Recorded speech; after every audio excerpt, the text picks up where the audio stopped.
दोस्तों, मैं ब्रजेश कुमार आप सभी लोगों का अपने YouTube चैनल पर स्वागत करता हूं। दोस्तों, अगर आप हमारे चैनल पर नए हो तो इसे सब्सक्राइब कर लीजिए और बेल आइकन को प्रेस कर लीजिए, जिससे हमारी वीडियो की आने वाली नोटिफिकेशन आप सभी लोगों को मिल सके।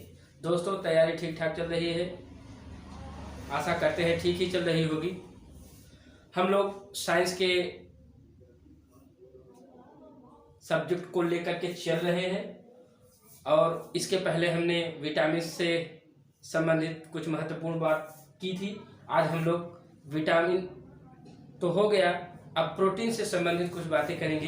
देखते हैं प्रोटीन हमारे शरीर के लिए क्यों आवश्यक है, इसका कार्य क्या है, इससे संबंधित कौन सा रोग हो जाता है, उसी के विषय में आज हम चर्चा करेंगे।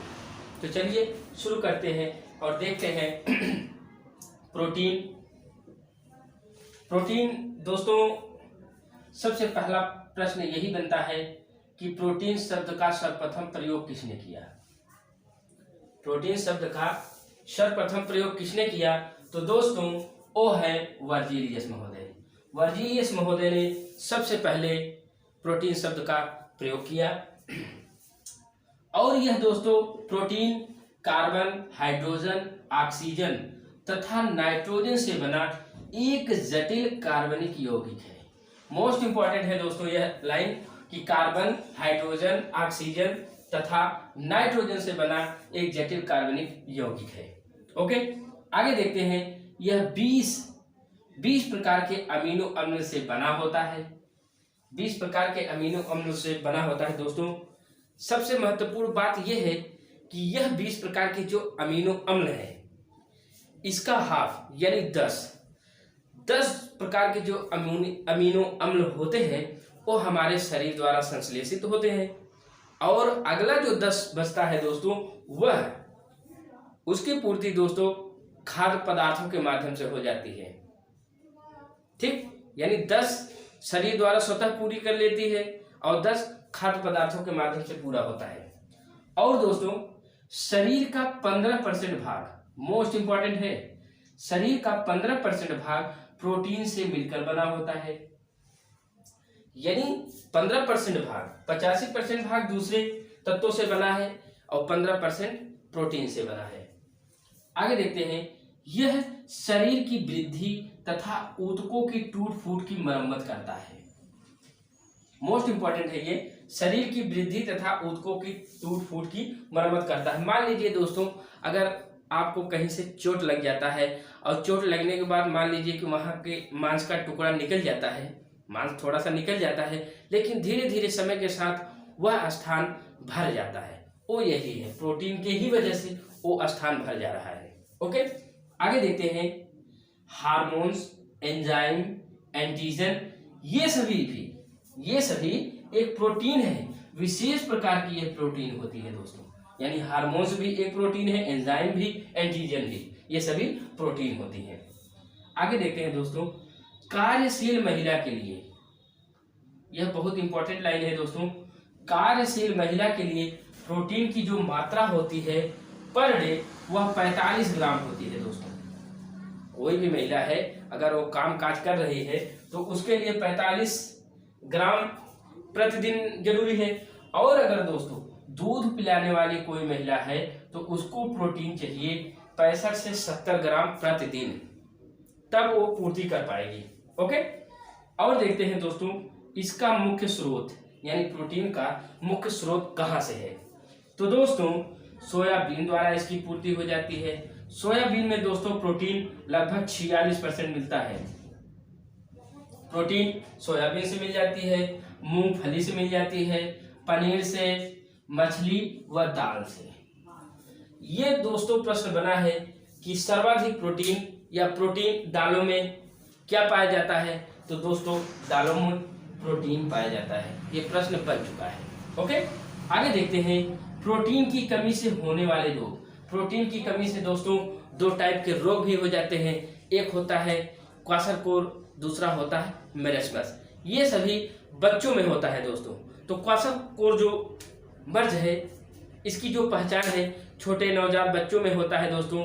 उसके हाथ, पैर ये सभी पतले हो जाते हैं और पेट जो है वो बाहर की तरफ हो जाता है।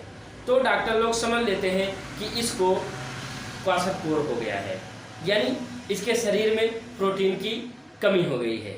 और दूसरा दोस्तों मेरेस्मस मतलब दोस्तों कि ये भी बच्चों का ही है।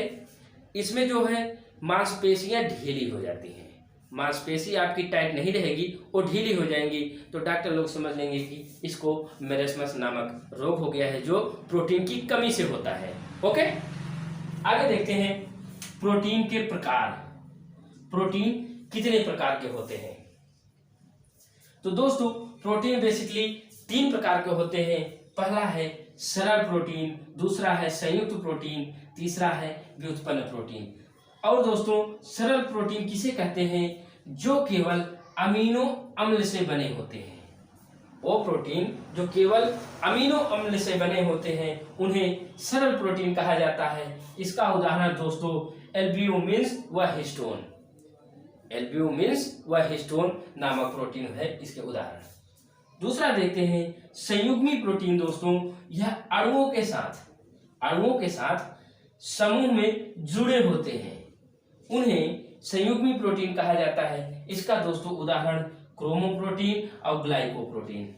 ओके, आगे देखते हैं तीसरा व्युत्पन्न प्रोटीन। यह दोस्तों जो प्राकृतिक प्रोटीन के जलीय अपघटन से बने होते हैं, जो प्राकृतिक प्रोटीन के जलीय अपघटन से बने होते हैं उन्हें व्युत्पन्न प्रोटीन कहा जाता है। इसका दोस्तों उदाहरण प्रोटियान्स व पेप्टोन पेप्टाइन। फिर से सुनिए दोस्तों, प्रोटियान्स, पेप्टोन व पेप्टाइड।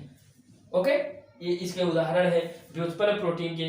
कभी कभी पूछ लेता है कि पेप्टोन किस तरह का प्रोटीन है, तो दोस्तों उत्तर हमारा होगा व्युत्पन्न प्रोटीन। ओके, आगे देखते हैं प्रोटीन के कार्य। यहां से भी प्रश्न बना है बहुत बार। तो प्रोटीन के कार्यों में दोस्तों सबसे ज्यादा इसकी आवश्यकता पड़ने पर यह शरीर को ऊर्जा देती है, यानी प्रोटीन का जो मेन कार्य है वह आवश्यकता पड़ने पर आपके शरीर को ऊर्जा दे देगी। और दोस्तों यहां से प्रश्न बना है कि कि क्या है वो कि जो शरीर में ऊर्जा नहीं देता या ऊर्जा देने का कार्य करता है। जैसे हमने विटामिन देखा, तो विटामिन में दोस्तों यह शरीर को ऊर्जा नहीं देता, लेकिन यह प्रोटीन दोस्तों शरीर को ऊर्जा दे देता है जरूरत पड़ने पर। अगला देखते हैं, ये संवहन में भी सहायक होते हैं। और बहुत मोस्ट इंपॉर्टेंट है दोस्तों, यह आनुवांशिकी लक्षणों के विकास का नियंत्रण करते हैं।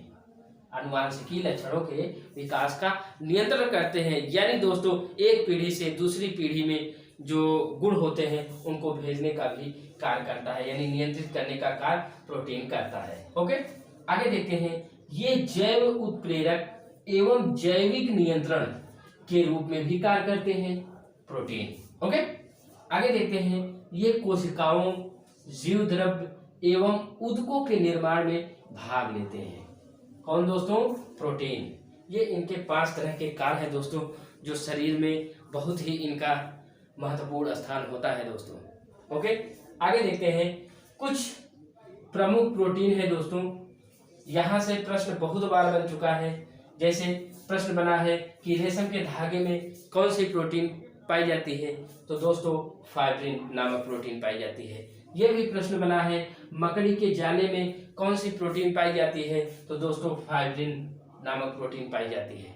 तो देखते हैं, फाइब्रिन नामक दोस्तों प्रोटीन रेशम के धागे में और मकड़ी के जाले में पाई जाती है। मोस्ट इंपॉर्टेंट है दोस्तों। अगला देखते हैं, कैरोटीन। कैरोटीन नामक प्रोटीन दोस्तों त्वचा में पाई जाती है, नाखून में पाई जाती है, बालों में पाई जाती है और पशुओं के खुरों में भी पाई जाती है कैरोटीन। ये प्रश्न बन चुका है। ये बना है कि पशुओं के खुर में कौन सी प्रोटीन पाई जाती है, तो दोस्तों वह कैरोटीन है। अगला देखते हैं, केसीन। ये भी बन चुका है दोस्तों प्रश्न।